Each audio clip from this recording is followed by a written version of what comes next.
Virus फैले हुए पूरे 3 साल हो चुके होते हैं।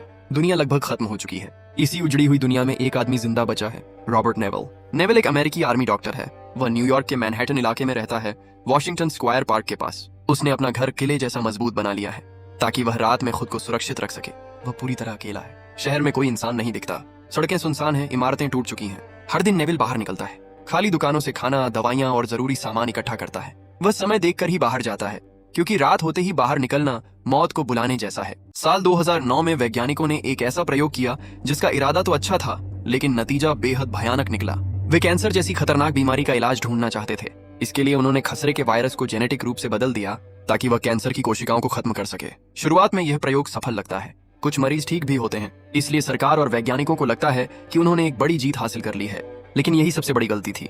ये बदला हुआ वायरस नियंत्रण से बाहर हो जाता है। वह तेजी से फैलने लगता है और लोगों को ठीक करने के बजाय उन्हें मारने लगता है। कुछ ही समय में यह वायरस पूरी दुनिया में फैल जाता है। करोड़ों लोग मर जाते हैं, शहर के शहर खाली हो जाते हैं, सरकारें गिर जाती हैं, दुनिया धीरे धीरे पूरी तरह तबाही की तरफ बढ़ जाती है। अब कहानी आती है साल 2012 पर। नेविल सिर्फ जिंदा रहने की कोशिश नहीं कर रहा, वह एक और काम भी करता है। वह बीमार चूहों पर प्रयोग करता है। उसे उम्मीद है कि शायद वह इस वायरस का इलाज ढूंढ सके। हर दिन वह रेडियो पर एक रिकॉर्ड किया हुआ संदेश चलाता है। वह कहता है कि अगर कोई इंसान जिंदा है तो दोपहर 12 बजे साउथ स्ट्रीट सीपोर्ट पर आकर उससे मिले। असल में उसे खुद नहीं पता कि कोई जिंदा है भी या नहीं, फिर भी वह यह संदेश भेजता रहता है, क्योंकि उम्मीद छोड़ देना मतलब पूरी तरह मर जाना। इस उजड़ी हुई दुनिया में नेविल का सिर्फ एक सच्चा साथी है, उसकी जर्मन शेफर्ड कुतिया सैम। सैम ही उसकी फैमिली है, वही उसका दोस्त है, वही उसकी जिम्मेदारी है। अकेलेपन से बचने के लिए नेविल कई बार अजीब हरकतें करता है। वह दुकानों में रखे पुतलों से बातें करता है, वीडियो शॉप में चल रही फिल्मों के किरदारों से ऐसे बात करता है जैसे वे असली लोग हों। रात होते ही हालात बदल जाते हैं। नेविल और सैम दोनों अपने घर में खुद को बंद कर लेते हैं, क्योंकि बाहर डार्क सीकर निकल आते हैं। डार्क सीकर वही लोग हैं जो वायरस से मरे नहीं, लेकिन इंसान भी नहीं रहे। अंधेरे में वे बेहद खतरनाक हो जाते हैं। नेविल के दिल में एक और बड़ा दर्द छुपा है। उसे अपनी पत्नी जोई और बेटी मार्ले की यादें सताती रहती हैं। जब मैनहट्टन से लोगों को निकाला जा रहा था तब भारी अफरा तफरी मची थी। इसी दौरान एक हेलीकॉप्टर हादसे में उसकी पत्नी और बेटी दोनों की मौत हो गई थी। नेविल उस दिन उन्हें नहीं बचा पाया। यही गुनाह बोध उसे आज तक चैन से जीने नहीं देता। वह दर्द में जी रहा है, अकेलेपन में जी रहा है, लेकिन फिर भी वह हार नहीं मानता, क्योंकि जब तक उम्मीद जिंदा है तब तक इंसान भी जिंदा है। इस खतरनाक वायरस से सभी लोग मरे नहीं थे। कुछ लोग जिंदा तो बचे, लेकिन वे पहले जैसे इंसान नहीं रहे। उनके शरीर में वायरस ने ऐसा बदलाव किया कि वे धीरे धीरे इंसान से कुछ और बन गए। उन्हें डार्क सीकर कहा जाने लगा। डार्क सीकरों की त्वचा बिल्कुल सफेद हो गई थी। उनकी आंखों में इंसान जैसी भावना नहीं बची थी। उन्हें इंसानों का मांस खाने की आदत पड़ गई थी। उनके अंदर खून की भयानक भूख रहती थी। ये डार्क सीकर सिर्फ रात के समय बाहर निकलते थे। दिन की रोशनी उनके लिए झड़ जैसी थी। जैसे ही धूप उन पर पड़ती उनका शरीर जलने लगता और वे मर जाते थे। इसी वजह से दिन में वे अंधेरी जगहों में छिपे रहते थे, खाली इमारतों के अंदर, तहखानों में, मेट्रो सुरंगों में। जैसे ही रात होती वे बाहर निकल आते। वे उन थोड़े से बचे हुए इंसानों का शिकार करते जिनके शरीर में वायरस के खिलाफ प्राकृतिक ताकत होती थी। इस तरह एक गलत वैज्ञानिक प्रयोग ने पूरी दुनिया को डर और अंधेरे में डुबो दिया। एक दिन की बात है, नेविल और उसकी कुतिया सैम हमेशा की तरह शहर में थे। अचानक सैम को एक हिरण दिखाई देता है। शायद इतने समय बाद किसी जिंदा जानवर को देखकर वह उत्तेजित हो जाती है। वह बिना सोचे समझे हिरण का पीछा करने लगती है। हिरण भागते भागते एक अंधेरी इमारत के अंदर चला जाता है। सैम भी उसके पीछे अंदर चली जाती है। नेविल घबरा जाता है। वह जानता है कि अंधेरी इमारतें कितनी खतरनाक होती हैं, फिर भी वह सैम को छोड़ नहीं सकता। वह सावधानी से सैम के पीछे पीछे अंदर जाता है। दोनों बहुत धीरे धीरे आगे बढ़ते हैं। हर कदम पर डर बना रहता है। अंदर जाकर उन्हें हिरण की लाश मिलती है, लेकिन तभी नेविल को कुछ गलत महसूस होता है। वह चारों तरफ देखता है। उसे एहसास होता है कि वह जगह डार्क सीकरों से भरी हुई है। अचानक डार्क सीकर उन पर हमला कर देते हैं। चारों तरफ चीख पुकार मच जाती है। ठीक उसी समय ऊपर से धूप की किरणें अंदर आ जाती हैं। जैसे ही धूप डार्क सीकरों पर पड़ती है वे जलने लगते हैं। कुछ ही पलों में कई डार्क सीकर मर जाते हैं।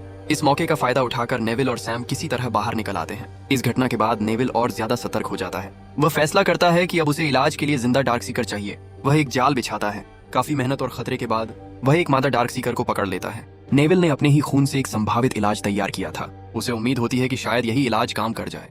जब वह मादा डार्क सीकर को पकड़कर घर ले जा रहा होता है तभी एक ताकतवर नर डार्क सीकर उनका पीछा करता है। ये कोई साधारण डार्क सीकर नहीं होता, वो उनका लीडर होता है। उसे अल्फा कहा जाता है। अल्फा बहुत गुस्से में होता है, लेकिन जैसे ही वह धूप के पास आता है वह रुक जाता है। वह आगे नहीं बढ़ पाता। आखिरकार वह वापस अंधेरे में चला जाता है। नेविल अपने घर के नीचे बनी लैब में मादा डार्क सीकर पर इलाज आजमाता है। वह दिन रात मेहनत करता है। कुछ समय तक ऐसा लगता है कि इलाज काम नहीं कर रहा।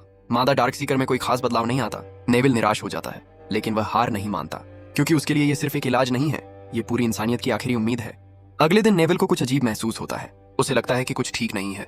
वह रोज की तरह वीडियो स्टोर के पास जाता है। तभी उसकी नजर बाहर रखे पुतले फ्रेड पर पड़ती है। नेविल साफ देख पाता है कि फ्रेड अपनी पुरानी जगह से थोड़ा हिल चुका है। ये देखकर उसके दिमाग में शक पैदा हो जाता है, क्योंकि वह जानता है कि इस मरे हुए शहर में कोई चीज अपने आप नहीं हिलती। गुस्से और डर में वह फ्रेड के पुतले पर गोली चला देता है। गोली लगते ही पुतला गिर जाता है, लेकिन नेविल के दिल की धड़कन तेज हो जाती है। उसे अंदर ही अंदर एहसास होता है कि डार्क सीकर उसे आसपास की इमारतों से देख रहे हैं।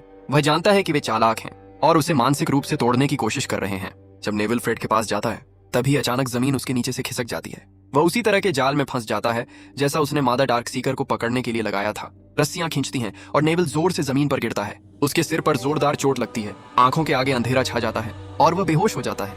कुछ समय बाद उसकी आंख खुलती है, लेकिन तब तक बहुत देर हो चुकी होती है। सूरज ढल चुका होता है, चारों तरफ अंधेरा फैलने लगता है। तभी संक्रमित कुत्ते उस पर हमला कर देते हैं।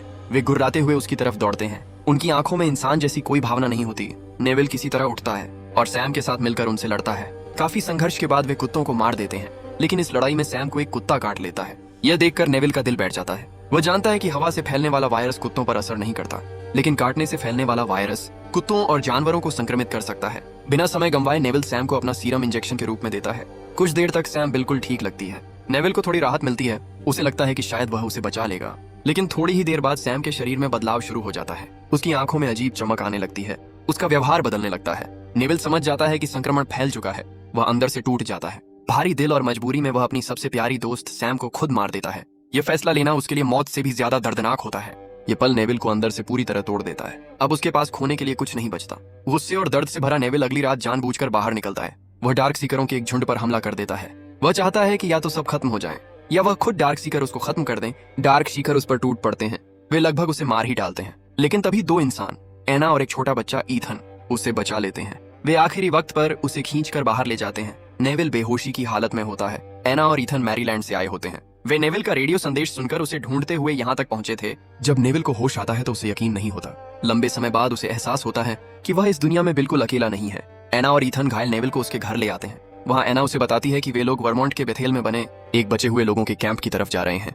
वह समझाती है कि वे लोग साओ पाउलो से निकले, एक रेड क्रॉस के जहाज पर बच गए थे और उसी दौरान इस महामारी से जिंदा निकल पाए। नेविल यह सुनकर साफ साफ कह देता है कि ऐसा कोई सर्वाइवर कैंप नहीं है। उसके हिसाब से पूरी दुनिया लगभग खत्म हो चुकी है, लेकिन एना को पूरा यकीन होता है कि वह कैंप सच में मौजूद है। इसी बीच नेविल अपने इलाज पर काम करता रहता है। वह सोचता है कि अगर वह मादा डार्क सीकर के शरीर का तापमान बर्फ की मदद से कम कर दें तो शायद उसका इलाज ज्यादा असरदार हो जाए।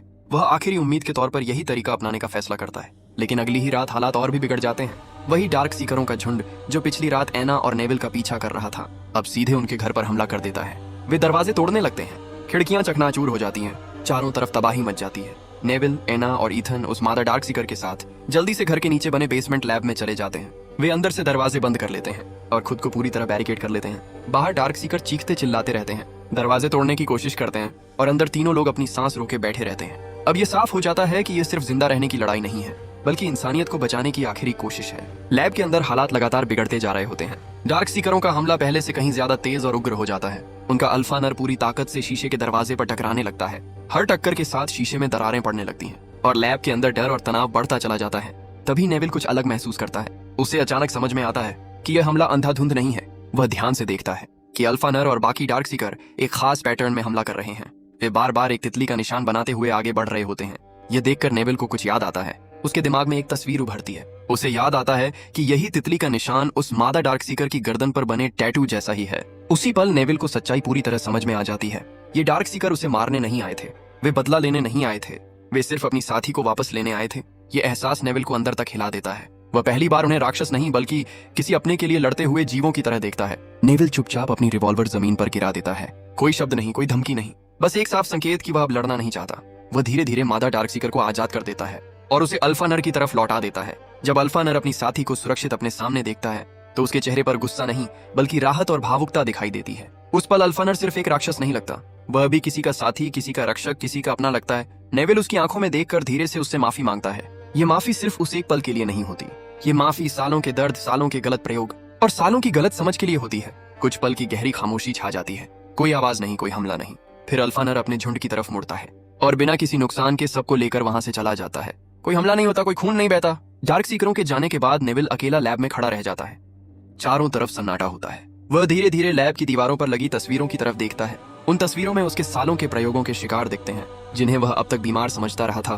तभी उसे गहरी सच्चाई का एहसास होता है कि जिन लोगों को वह बचाने की कोशिश कर रहा था उनकी नजर में असल राक्षस वही बन चुका है। उस पल नेविल समझ जाता है कि वह पूरी जिंदगी गलत दिशा में लड़ता रहा।